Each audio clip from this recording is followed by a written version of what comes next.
आज हम MPSC 003 का भारत लोकतंत्र और विकास का चैप्टर 6 विकास की राजनीतिक अर्थव्यवस्था को करेंगे। इस चैप्टर को मैंने छोटे छोटे पॉइंट्स में एक्सप्लेन किया है, जो मोटा मोटा इस चैप्टर में, ऐसे चैप्टर बहुत लेंथी था ये, तो इसको आपको एग्ज़ाम पॉइंट ऑफ व्यू से आपको जो समझने की ज़रूरत है वो आप समझ लीजिए। तो इसमें भूमंडलीय विभाजन बताया है कि विश्व का किस तरह से विभाजन हुआ है देशों का। ये मैंने 3 उसमें क्या है, विकसित देश, विकासशील देश और अल्पविकसित देश। विकसित देश में आपके अमेरिकी रूस देश आ जाते हैं, विकासशील देश में अफ्रीकी एशियाई देश आ जाते हैं, और अल्पविकसित देश में केन्या जैसे देश जहाँ पर पानी की भी तंगी है।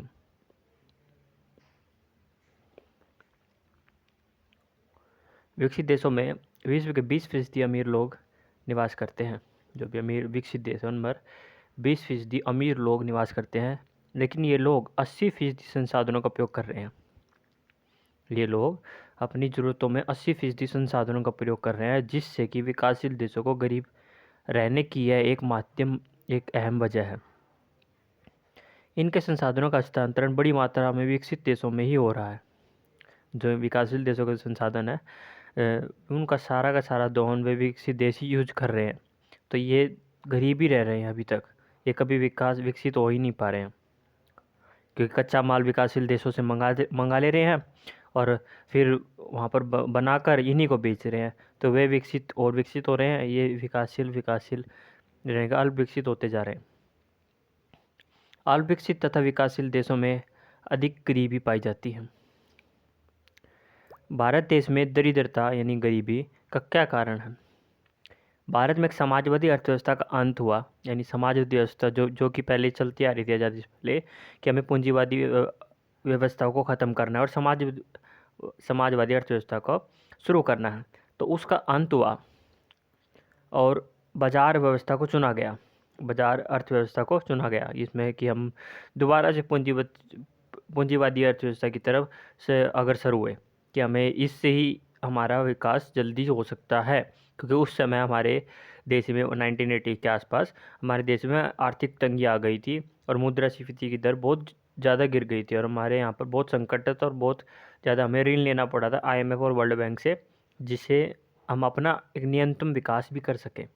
तो उस समय हमें ये आर्थिक बाजार अर्थव्यवस्था को चुनना पड़ा, जिससे उसके जो कॉज हुए, यानी जो हमें भुगतान चुकाना पड़ा इस व्यवस्था को चुनने के, कि उत्पादन को तेज़ी बढ़ाने के लिए, इन उत्पादन को बहुत तेज़ी से बढ़ाने के हेतु भूमि, जल, जंगल तथा खनिज जैसे प्राकृतिक संसाधनों का तेज़ी से उपयोग किया गया, जिससे हमारे ग्लोबलाइजेशन पर असर हुआ और बहुत से लोगों का भी व्यापार छीना गया और उनका उनका जो इलाका है, उनका जो घर है, वो भी उनसे भी बेदखल कर दिया गया, उन्हें पलायन करना पड़ा, क्योंकि ग्रामीण लोगों की जीविका से वंचित कर देता था। भारत में बहुउद्देशीय नदी घाटी परियोजनाएं एवं जल विद्युत प्लांटों द्वारा एक विशाल भूभाग को जल से भर दिया जाता था, जिससे विशेष रूप से जंगलों से जो भरा पड़ा रहता था, जो हिस्सा जंगलों से भरा पड़ा रहता था और वहाँ पर जंगल निवासी रहते थे, इनके चलते उन क्षेत्रों के लोगों को वहाँ से पलायन करना पड़ता था, वहाँ से निकलना पड़ता था। जो वहाँ पर कि अपनी जीविका करते थे, खाते पीते कमाते थे, और वहाँ से उनको निकाल दिया जाता था। वैसे सरकार कहती थी उन्हें कि हम तुम्हें यहाँ एक पुनर्निवास करवाएंगे, तुम्हारा दूसरी जगह तुम्हें घर देंगे, तुम्हें चिंता करने की ज़रूरत नहीं है। पर वो जिस तरह से जी रहे थे, उनके उस जीवन पर बहुत बड़ा प्रभाव पड़ता था। ऐसे ही ये तो एक जंगल का वो है, वैसे ही एक छोटे से गांव को भी ऐसे ही कर दिया जाता है।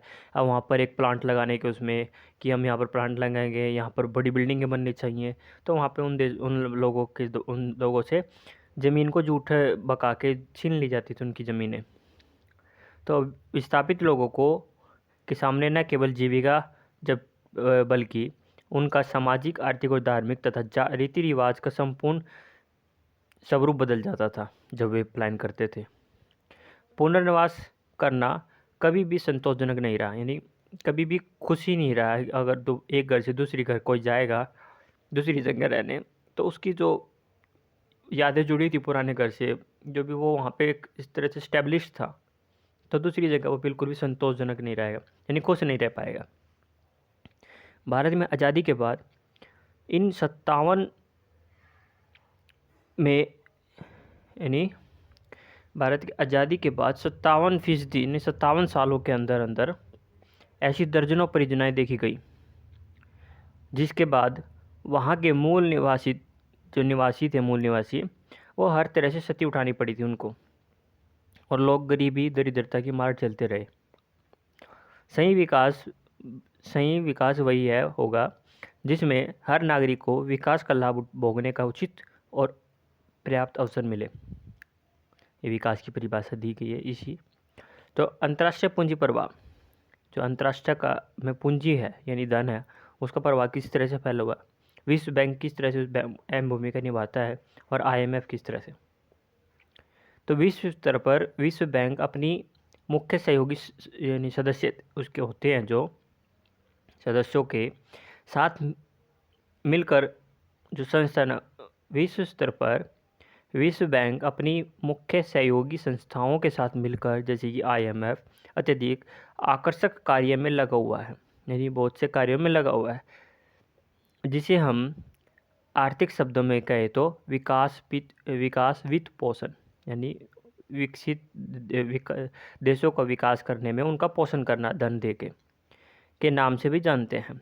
विश्व बैंक तथा IMF एक दूसरे के पूरक संस्थाएं हैं, यानी एक दूसरे के मिलती जुलती है।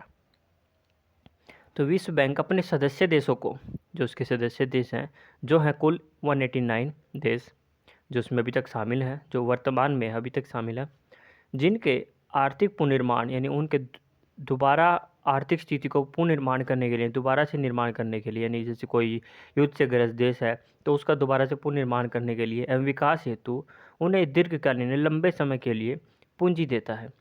यह सारी राशि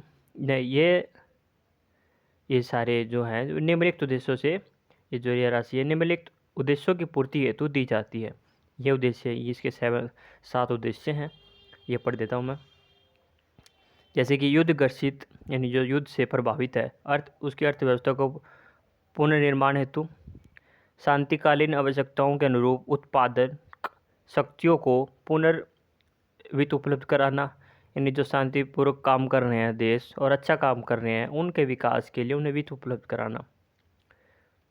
अल्प विकसित राष्ट्रों में साधनों एवं उत्पादन की सुविधा विकसित कराना, यानी जो अल्प विकसित राष्ट्र है जिनमें पानी की कमी है उनको कर्जा देना, लोन देना, कि वे अपने उत्थान कर सके अपने देश का, और अपने जो निम्न जरूरतें हैं उनको पूरा कर सके, उनको कर्जा देती है।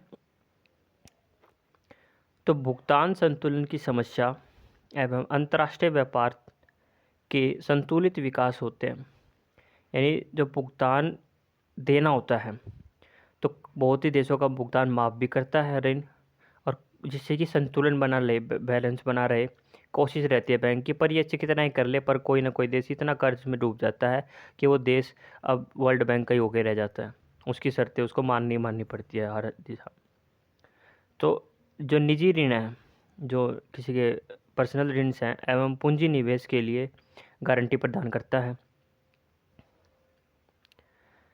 और स्वयं के साधनों यानी खुद के साधनों से भी उपयुक्त शर्तों पर उत्पादन कार्यों हेतु ऋण उपलब्ध कराता है। जो उसके कुछ साधन वर्ल्ड बैंक कुछ करवाना चाहता है किसी देश में, तो उन साधनों पर भी ऋण उपलब्ध करता है वो, कि मैं तुम्हें कर्ज देता हूँ, तुम उसके रिटर्न में मुझे दे देना बाद में, ये मेरा काम करो अपने देश में, यानी ये फैक्ट्री लगाओ, ये कंपनी करो, ये CNC ये बड़ी कंपनी लगानी है, ये इस देश को अपने देश में काम करने दो, ये शर्तें लागू करता है अपने कर्ज वाले देश पर, उनको पैसा भी देता है।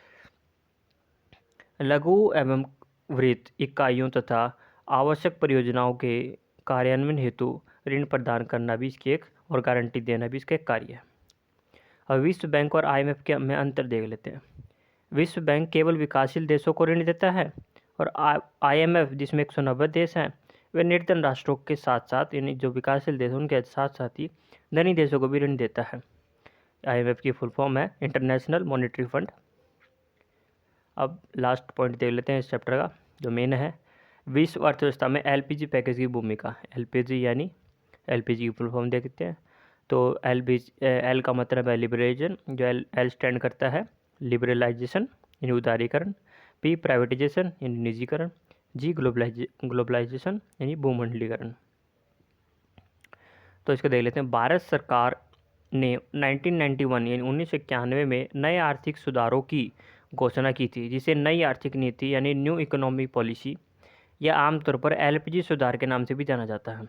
उस टाइम हमारे वित्त मंत्री थे मनमोहन सिंह, उनकी देख रेख में ये अपनानी पड़ी थी उनको नीति।